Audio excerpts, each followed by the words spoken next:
I'm Brian Friese alongside Laura Duncan, and you're listening to the Triggered and True podcast. This is a podcast that's all about you, discovering you, going back for you, being with you. You're more than the pain you've experienced, the behaviors you're expressing, and the thoughts that run through your head. Together, we will find your true self, which has always been with you. It's just been covered up. Tune in as we show you how to feel your pain, get comfort, and go play as you return to you. It's time to transform from triggered to true. Hello and welcome everybody to this episode of Triggered and True. In this episode, we are going to be answering a listener question pertaining to how to work with the compassion method and children, specifically our own children. Laura does a very good job, as she so often does, turning the question kind of on her head. So we kind of start off thinking that this is all about, hey, how do we parent children? But Laura helps us see that parenting children really is more about how we take care of ourselves than it is how we take care of our children. Because how we take care of our children is really just a byproduct of how well we're taking care of ourselves. Laura also gets very raw and very honest about some of her own experiences in parenting, areas where she did well and areas where she recognizes she made some mistakes. And they're very instructive and very powerful. So once again, thank you for joining us for this episode. Hello and welcome everybody to this episode of Triggered and True with myself, Brian Friese, and Laura Duncan. How are you doing today, Laura? I'm doing good. How are you doing, Brian? I'm good. I'm excited about this topic because what we're talking about today with working with the compassion method in children. So I'm excited about it because I think children can be so instructive to us. Yeah. And I think as parents, we think that our job is to fix them and to help them, which there is elements of that are obviously true because children do need our help, but we can also learn a lot from them. Yes, so true. Yeah, I love that part of it. So anyway. I always like talking about it because I feel like a lot of times in parenting, there's so much hopelessness connected to it. And so when you apply the compassion method to children and relating to children, I think it brings a lot of hope too. Mm-hmm. Yeah. Well, the genesis of our time today was driven from one of a listener question. And this question was specifically, this lady asked, how do you help a child who is triggered? How much of the compassion method do you walk them through? Do you just provide comfort and compassion? Or do you also try to help them figure out what's going on underneath the surface? Like, do you walk them through a remote control exercise? Do you look for gift givers? Do you help them understand, what's going on potentially from a logical standpoint? Yeah. And Laura is going to probably spin us a little different direction on this than what we all think we're going to go down, because we're going to want to focus on the children, and Laura's going to be like, I already know where this is going to go. No, it's actually more about the parents. So, anyway, it's so much about the parents. I always thought parenting was like 80% about the child and 20% about the parent, but it's definitely so much more about the parent than the child. Well, I think that's a generous split. I think most people would think it's 99%. That's true. They about think the child. Parenting is all about the taking care of the child, and nope, it's so much more about taking care of ourselves. Yeah. Yeah. So let's talk about that a little bit. So dealing with our children is often a triggering thing. It brings up a lot of franticness a lot of times. And it also brings up some codependency. Mm-hmm. So you want to elaborate on that a little bit? Yeah. So codependency with children looks like, my definition is, I'm not okay if my children aren't okay. I need my children to be okay for me to be okay. And that creates kind of that frantic cycle of doing whatever you can do to make them okay, and then expecting them to be okay. And then when they can't meet that expectation, or you don't feel like you're capable of helping them be okay, that's when we go into such an overdrive of a triggered moment. That's where we have those big reactions. That's where we have the shutting down, the getting big, all the things that parents do because we're scared, or we're whatever emotions we're feeling, because we don't believe our children are okay. Mm-hmm. So one of the things I know you talked a lot about before is how we parent is modeled after our early childhood development. Mm-hmm. So would you just want to expand on that a little bit? Yeah. So whatever you receive from your parents is what you're modeling to your children. Because early childhood development, like we've talked about in the past, it's your coding that's going to determine your website, your adult self. And so when our coding says children should be quiet, they should be respectful, they shouldn't have needs, they shouldn't have big emotions, because that's how we were raised, then we model after that. We do the same thing with our kids that our parents did with us. Some parents recognize it because they felt hurt by how their parents raised them. And then they decide, I'm not going to have my child be quiet. I'm going to let my Well, I'm going child to do do the whatever exact they want to opposite. do. Exactly. I'm going to show up. I'm going to undo what my parents did to me. And God forbid I do those same things. Exactly. And so, but you can't get away from it because your brain is wired to, even if you're trying to do the opposite, you're still going to be triggered by your kids' loudness or by what they're doing or what they're not doing, even though you think your logical brain's thinking, no, I'm going to let them say whatever they want, whenever they want, because my mom and dad had me be quiet. But then your kids are going to say whatever they want, whenever they want. You're going to have big emotions connected to it because you didn't face the pain or the need that was behind that. And you didn't have it modeled not how to be defensive against what you experience, the pain you experience, but how to be offensive. So majority of parenting becomes a defensive approach, not an offensive approach. Can you expound on that a little bit more? What would be an example of a defensive approach? Yep. So defensive is a little bit like what I just said, of just trying to do the opposite of whatever our parents did, or modeling after our parents and doing the same thing our parents did because that's what we think we're supposed to do. So we're defensively trying, kind of think of it like we're just trying to keep the child from throwing a fit. We're trying to keep the child from having big emotions. We're trying to keep the child quiet. And we're constantly defensively. So they have a reaction, we react. They get loud, we stop it. They misbehave, we discipline them. We're constantly trying to stop the process defensively, as almost as if they are a this dangerous force that needs to be controlled and manipulated and controlled and pressed down and all that thing. So it's a defensive approach. Offensive approach is being able to recognize, what are they needing? Why are they responding this way? How can I help support and be with them in the process? And that's offensive because you're no longer scared of their energy.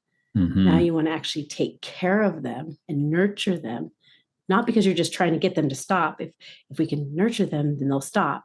But because I love them so much that their reactions matter, but they matter more.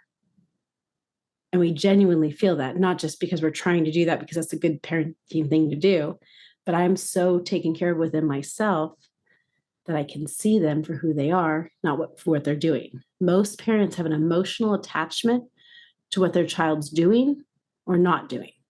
What that looks like is when their child does something good, they attach to their child's behavior, their good behavior, and they feel happy and they feel connected and they feel like we have this great relationship. But then when the child does something bad, the emotional attachment is to the bad behavior, so they detach, disconnect. But if our emotional attachment was to who our child was, we would never detach or connect to their behavior, because it's just as detrimental to attach to their behavior. If they're good, if they're being good, if they're being good and we attach to them being good, that's just as detrimental and just as lonely for the child, because we're not seeing the child for who they are. We're seeing the child for what they did, and our relationship is with their behavior.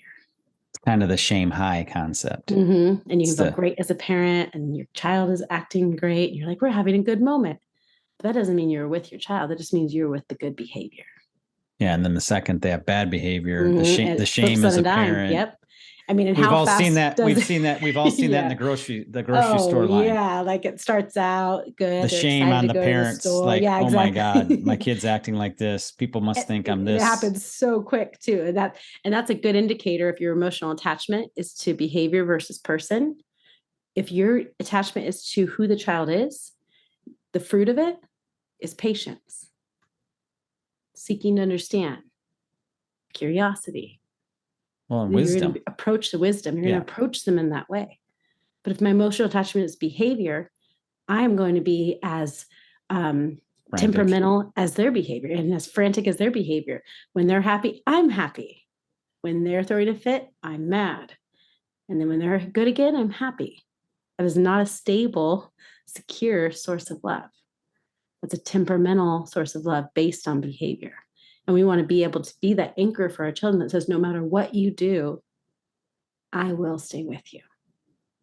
Mm-hmm. And why you always bring this back to the parent is that the only way that can happen is if you've plowed the ground of your own heart and you've done the work. Yeah. And that's so much of parenting has shame connected to it, because we are not only judging our children by what they do, we're judging ourselves by what we do. So we label ourselves a good parent or a bad parent. We're not a good parent or a bad parent. We are who we were created to be, and we're parenting from that. And that is who we are. But we label ourselves that, and then we even have like compounded shame, because not only do we feel the shame that we're not doing a good job, but then our children have behaviors that they're not doing good. So we have the shame of what we're doing, and we have the shame of what our children are doing. That's why a lot of times parents get such big reactions with their kids, because of that shame that says, I desperately have to have myself do good and you do good so we can be okay. Mm-hmm. Because I think that's who I am, and I think it's who you are. But if we lived a shame-free life, it would look like what I do is not who I am, and what you do is not who you are. So I'm okay if you aren't able to do it right, and I'm okay if I am not able to do it right, because that matters, but who we are matters more. Mm-hmm. Yeah, that's powerful. And I think one of the byproducts, it's not the goal, but the byproduct is that if we've done this work within ourselves, we can truly be with our kids when they're in their triggered moments. Yeah. Yep. And that is our goal. Parents are like, well, but what am I supposed to do? And like, how should I teach them? How should I train them? And training and teaching is very important in parenting, of course. I'm not minimizing that. But the ability to be with your child trumps whatever training you give them, whatever teaching, because that's the base and foundation for how they will receive from you. And if you do not have the being with your child and you try to teach them something, it's not going to land. Mm-hmm. Yeah. It's kind of rules without relationship. Yep, exactly. And maybe temporarily they'll perform the rules without relationship, but it's never sustainable. Yeah.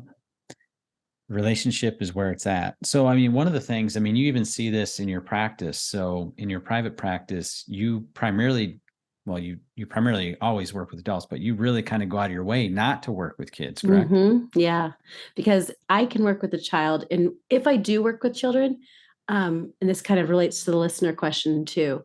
If I meet with children, I'm more teaching children about their brains, about their hearts, about the remote control exercise, about things so that I can help educate them. And we do some exercises and things as well.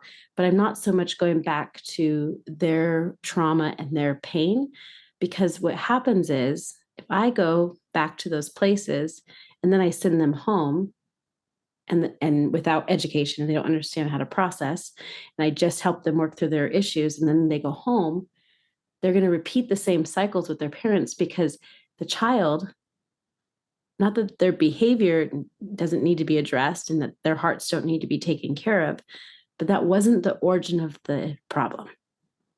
Parents want to blame their kids for their behavior, send them to a therapist, send them to a counselor without facing what's within them. Because if my child can be fixed, then I'll be okay. But the parent is the one that actually has to take care of what's going through, because that's where it originated from in the beginning. How that child is triggering comes from either the pain or lack that the parent imposed upon the child.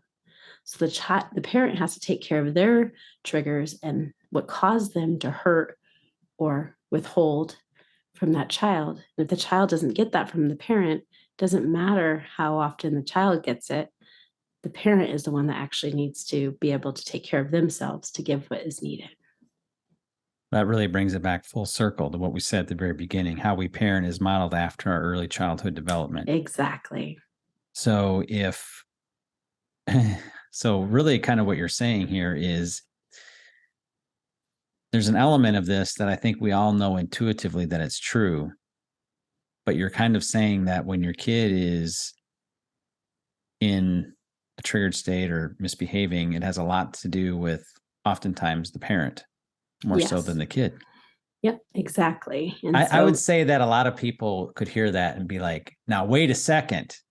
My kid Mhm, has ADHD. My kid has mhm. this disease. My kid has this disability, da, da, da, or I just have this one child that's very challenging. So, But even with that, I had one of those. I had a very challenging child. And from birth, it felt like she came out challenging, And I looked at it. I did this. I have 4 kids. I did the same thing with the other 3, and they turned out a lot less reactionary, with a lot less triggers. And she had a lot of reactions, a lot of triggers, even from the beginning. So it's so easy to blame her. And then I could get my jury behind me because people would see her behavior and they would all agree with me. Yep, she's just a difficult kid. And they would see my kind, patient demeanor, trying to help her, and they'd see her big reaction and they would feel sorry for me. And they would say, oh, it's so, I feel so bad for you that, your daughter has such big reactions and you're such a good mom. And it would reinforce that she was the problem when she was never the problem. It was my inability to attach to her correctly that caused her reactions. I didn't know this stuff then. I didn't understand it. She was a different personality that I didn't know how to attach to. So it left her alone. It left her scared. It left her sad. And she had big reactions that I didn't understand on a neurological or emotional level. She had other, emotional things going on, like you're saying, like I'm, never diagnosed, never knew exactly, but she had extra big reactions. Something was going on with her similar to like an emotional ADD or something like that. I don't know exactly what it was, but definitely something was going on because she would have such extreme reactions. But even with whatever was going on with her and whatever way her mental or her brain was processing, if I would have been able to recognize her needs, her emotional needs, the gifts, if I would have been able to recognize that I didn't know how to attach to her and learned how to be with her, and most importantly, my early childhood development said, good is king. Good is everything. And so I raised her in the same way I was raised, that what you matter to me, but what you do matters more.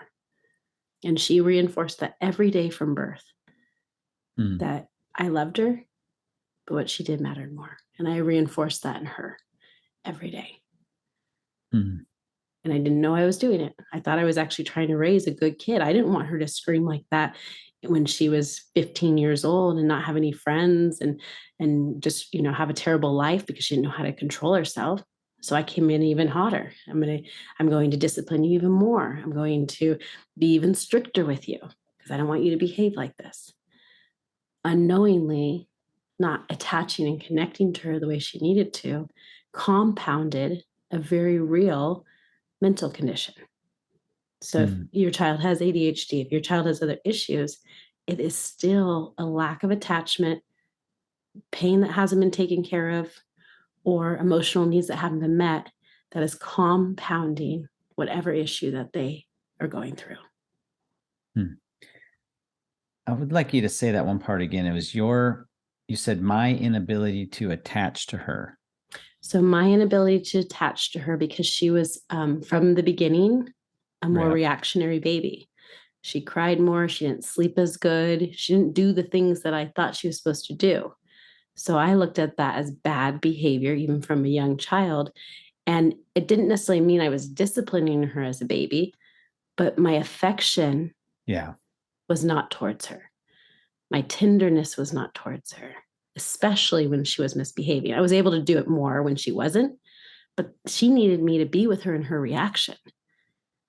And the more she reacted, the more I pushed away because I didn't know how to attach to her because I didn't know how to see her past her reaction. Yeah. So I was constantly, mostly subconsciously, pushing her away because I didn't know how to come close because it offended me. It hurt me. It scared me. It scared me when she would have big reactions because I didn't know what to do. Well, that's a powerful revelation and takes a lot of humility. It did, because I had a big case or a logical case. It was justifiable to blame her. Yeah.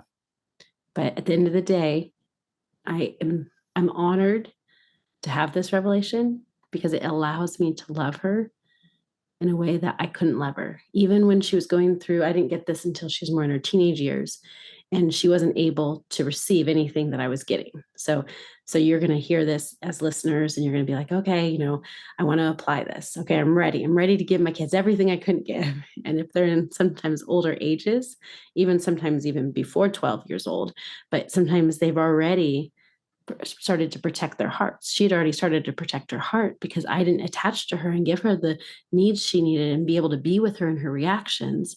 So she was so desperately lonely and trapped within her reactions that breaks my heart, that she was stuck in her reactions all alone. Mm-hmm. That's sad. Because think about us as adults, when we have big reactions, when we get really angry or feel really out of control, it is such a debilitating feeling. You don't know what's up, you don't know what's down. It's a swirl. You feel horrible. Your whole body feels it. It's such an uncomfortable feeling. And now imagine being a 2-year-old trapped in an over accelerated because of whatever was going on with her mentally, an over accelerated reaction that she's all alone in. That's it. So now that's the reason why I say it's such a privilege to get this now. Even when she couldn't receive it, I could still be with her.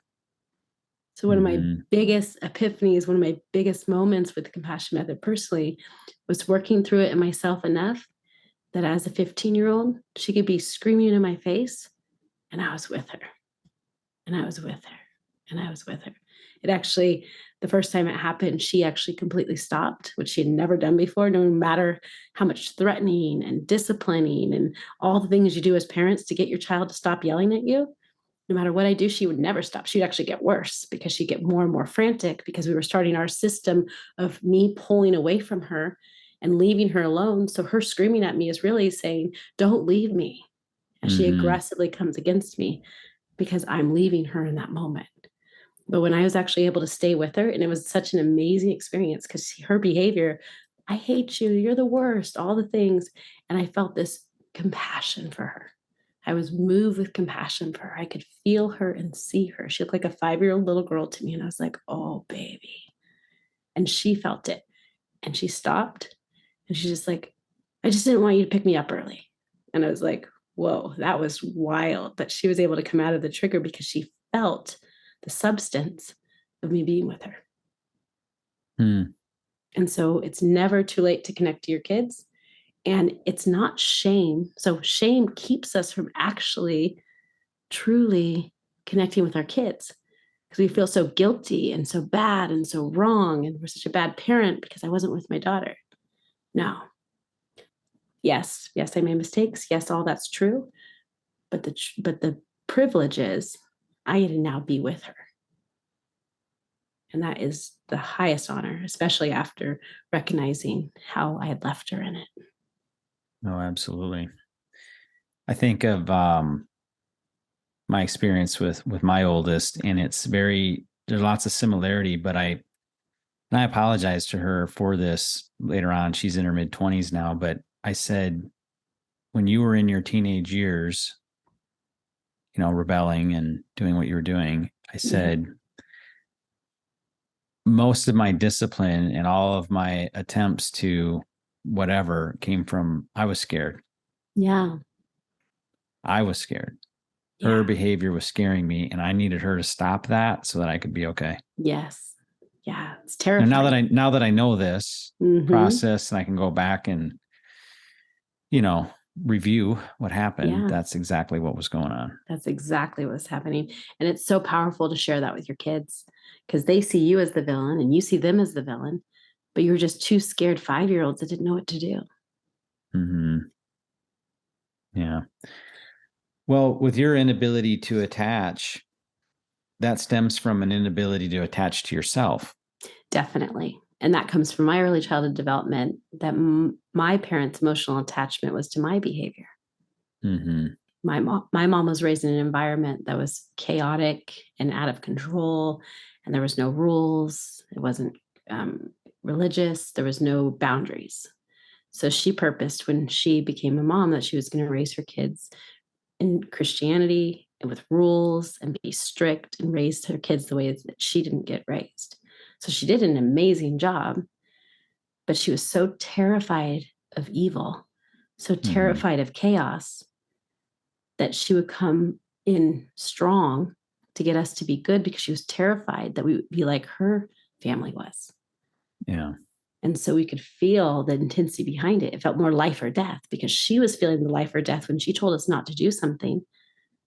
It was very scary to us as well because it meant you need to be good or something bad's going to happen. So that's my early childhood development. Now I need to raise children, and I'm raising them with the same thing. I had my firstborn is extremely chaotic, which my early childhood development, based on my mom's early childhood development, says she's dangerous. She's evil. You need to stop this, or it's going to destroy everything. So you feel the terrified feeling within you. It's not just she's being bad. It's what it represented to me from my early childhood development. Mm-hmm. Yeah, I mean, that's powerful revelation. And like I said, it was going to turn the question kind of on its head, the original question, because we haven't really been talking about how do we take care of the kids. We're talking about how we take care of us. And then the byproduct is we can take care of our kids. That's what I always tell people. They're like, but I don't know what to do. I'm like, your triggered brain is never going to know how to raise your children. Our amygdala does not know how to raise children because your amygdala is your child brain, and children don't know how to raise children. But your adult brain, your sophisticated brain, does know how to raise your child. God gave you that child for a reason. You know how to raise that child. So the more you take care of the trigger, you can use your frontal lobe's wisdom and understanding to parent your child. It's okay to, of course, to read books and get other resources, but when you're in your true brain and your adult brain, you're going to know how to raise your kids. Yeah. And when you're in your triggered brain, you're not going to be able to access those books anyway. No, exactly. They're gone. They live in your frontal lobe, but when you're triggered, they're gone. That's what gets people discouraged because they'll feel like, okay, I'm finally getting it. And then they get triggered and it feels like they went completely backwards, but it's just a trigger. Yeah. So from our adult brain that we've gone through the process, I bet you people are having a lot of revelations right now, especially parents.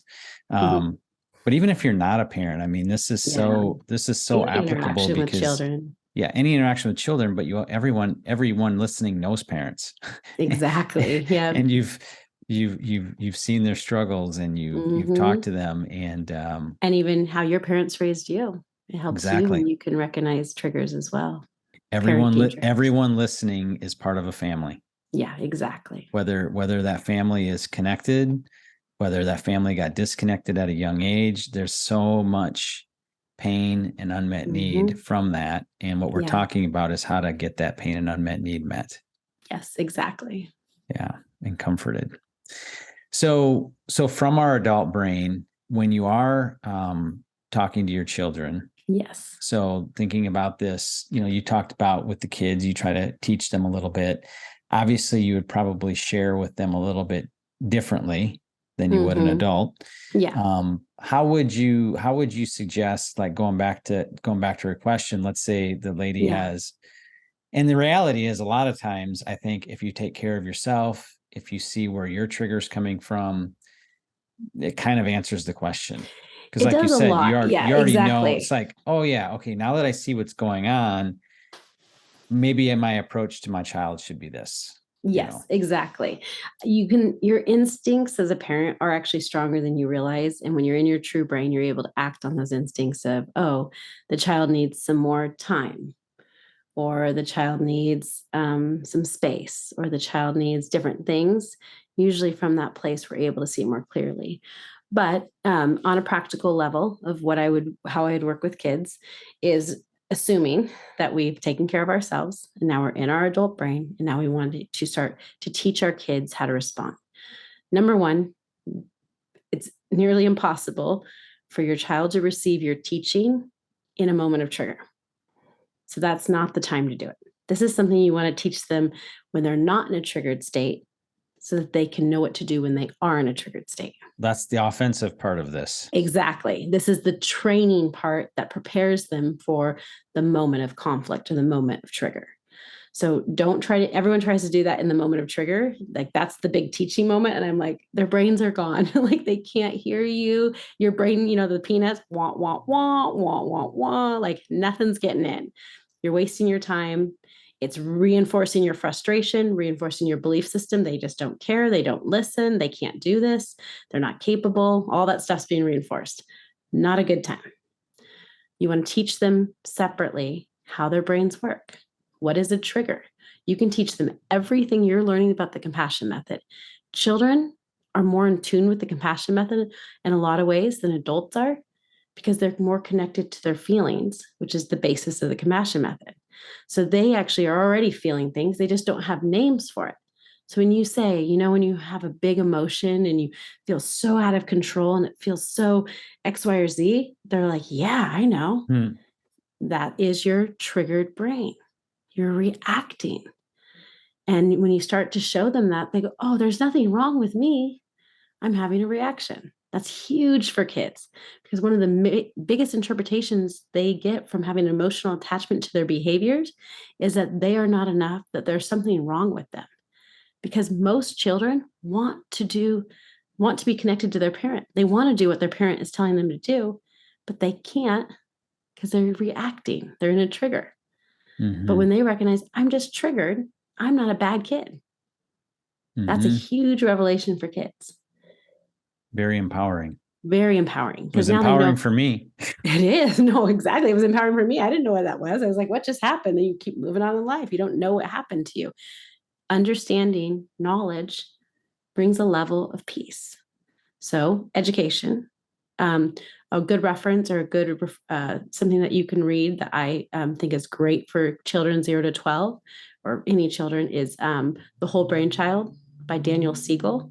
It's a great book to be able to understand the neuroscience of it. Understanding the neuroscience of it is really important, because then we can understand it as a parent, but then we can also teach our kids what's happening within their brains, just like we do with their bodies. You teach them about how their bodies work, teach them about how their brains work. So as we establish education, teach them the compassion method. And in addition to that, practice being able to help them be with themselves and the emotion. This is the application.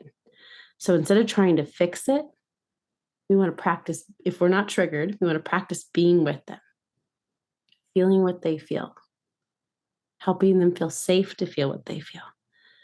And so that's a matter of sitting with them, even if when they're in a triggered place, to be able to try to help connect them. It might take some time and they might need a little space, but teaching them how to connect with their sad and they're scared and they're lonely, and being with them in that. That's our goal. Let them have their big reactions. Let them try to put names to it or figure it out, and then help them become tender in their emotions. And then once they're tender in their emotions, that's when we can bring the 10 gifts and or compassion to them. And you can apply that real time when they're going through a trigger. One thing you just said that really registered with me was, I think I heard it as letting them feel what they're feeling. Yes, that is so important to do. Just let them feel what they're feeling. Make space for it. Because that was in my childhood development, that was not. I wouldn't say it wasn't allowed, but it kind of wasn't. Like it wasn't. It would lead to detachment. Yes. So whether you were yours, right? Yeah, whether your parent shut you down or detached from you, you learn that's not okay to feel what you're feeling. Yeah. It doesn't always have to be the parent that's saying, like, be good and don't act like that. It could be the parent that does the silent treatment with their child that is just as devastating. Yeah. Well, yeah, definitely my parents didn't know what to do with emotions. So it was kind of like, we're just not going to talk about it. We're not going to do that. You're just going to stop that, work through and that. That's what stop happens. That. Yeah. You never meet a child's emotional needs and they stop needing it. They stop crying because nobody's coming for them. In my Readwise, which is an app that I store all my notes in, and it sends me every day in my email a bunch of notes. There was from one of our sessions years ago, one that came up. And it was basically along the lines when I was going through my great awakening that you're like, you spent your entire life not feeling. Yeah. Like working really hard to not feel anything. Mm-hmm. And now it's kind of like coming out. It's all coming out at like one time. Yep. That's what anxiety is. That's what depression is. Yep. Yeah. So it took something that was, not, it was big, but it just made it so much bigger. Yeah. Because I hadn't learned how to feel my feelings and let myself feel them.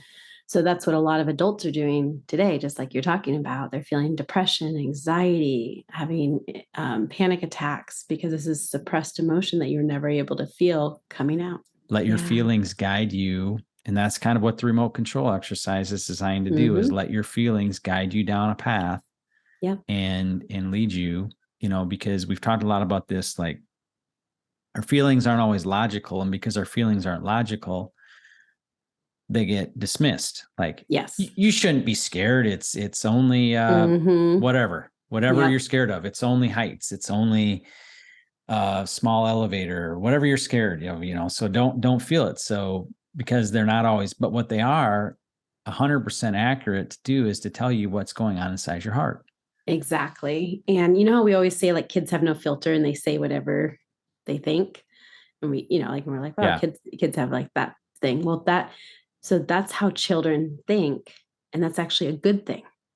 Mm-hmm. It's good that they're honest. It's good that they say what they need to say. But over time, because of shame and because of how we think people are supposed to behave, we think that that's actually like bad.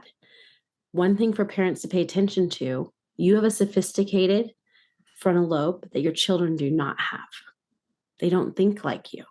But most parents are trying to get a child that does not have a developed brain to think like them. It's more important for an adult to think like a child. That's why it's so important for us to connect to our child self. So go back, if you're struggling to connect with your child because they have a lot of emotions that make you uncomfortable, start thinking like them. Start thinking like, what does that feel like when you don't get, what does a child feel like when they don't get their way? Our adult brain says to the child brain, you're bad and wrong because you scream because you didn't get something. But if we put ourselves in a child's shoes, they feel like they're never going to get it back again because they don't understand time, perspective. Their brains aren't developed. They think it's the end of the world because to them and how their brain works, it is the end of the world. When they get scared, they think they're going to die. Yeah. Because they don't know what we know. So we minimize what they feel based on our adult brain that they don't have. That's a really great point. Yeah, because and then if you have a child that maybe was given a lot of responsibility from a young age that, tends to maybe act a little older than they are. Yep.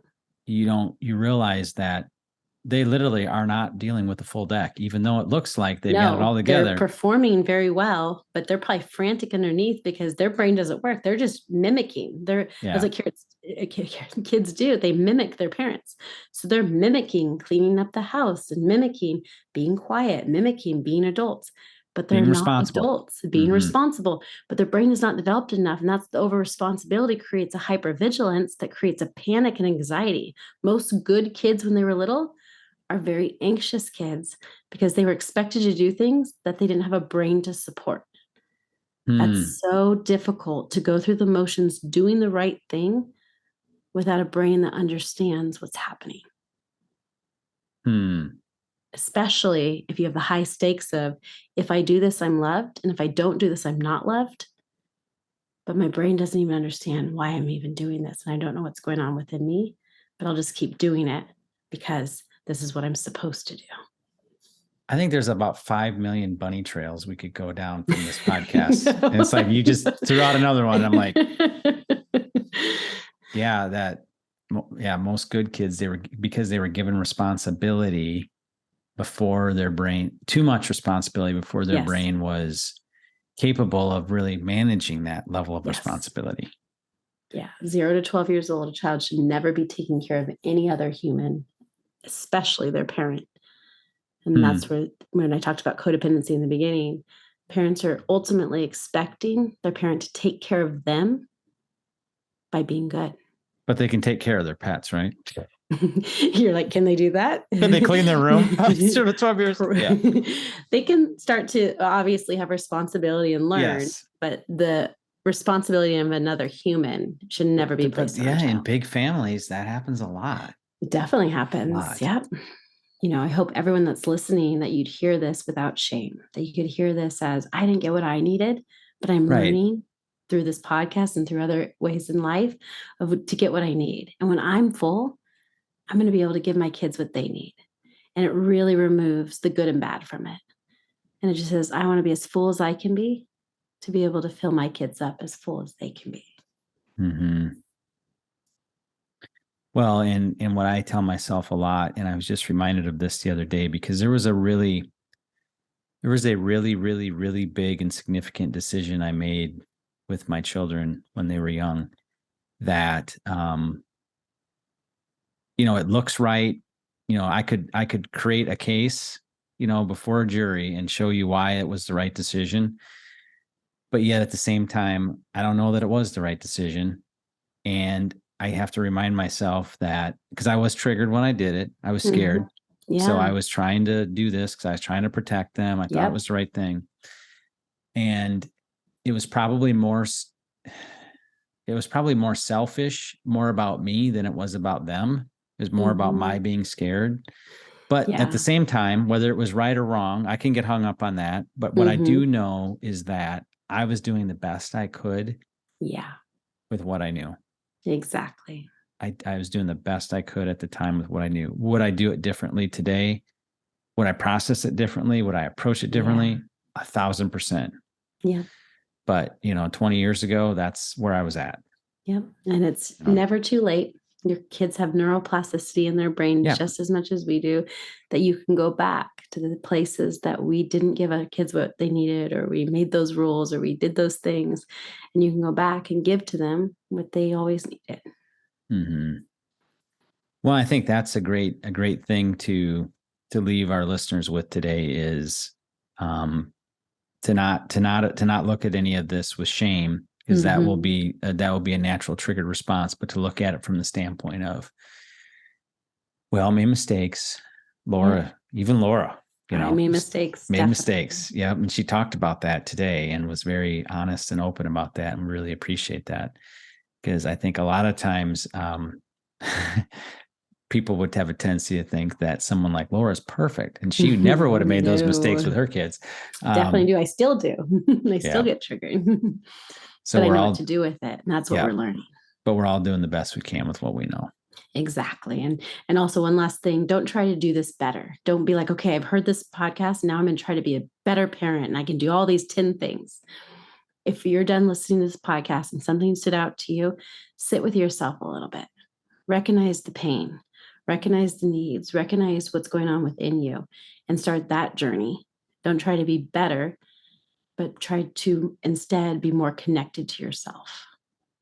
Well, and ultimately, we hope this is empowering, because it should be. Because if your goal was coming in to try to figure out how to fix or control your kid, that is a really difficult thing, because we can't fix or control anybody, not even our kid. Not even our kids. When they're toddlers, we can put them in a little pen, and we have the some illusion, but we're still not controlling their hearts. Exactly right. We have the illusion of control. Yes, doesn't work at all with teenagers, but but the empowering part is because this is more about you than it is them. You control this.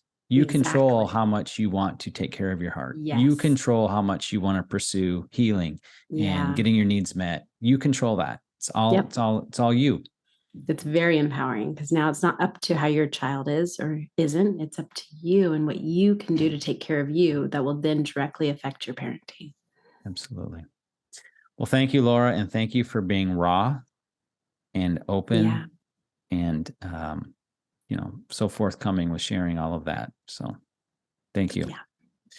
And thank you everyone for listening. And as always, if you have any questions, please let us know.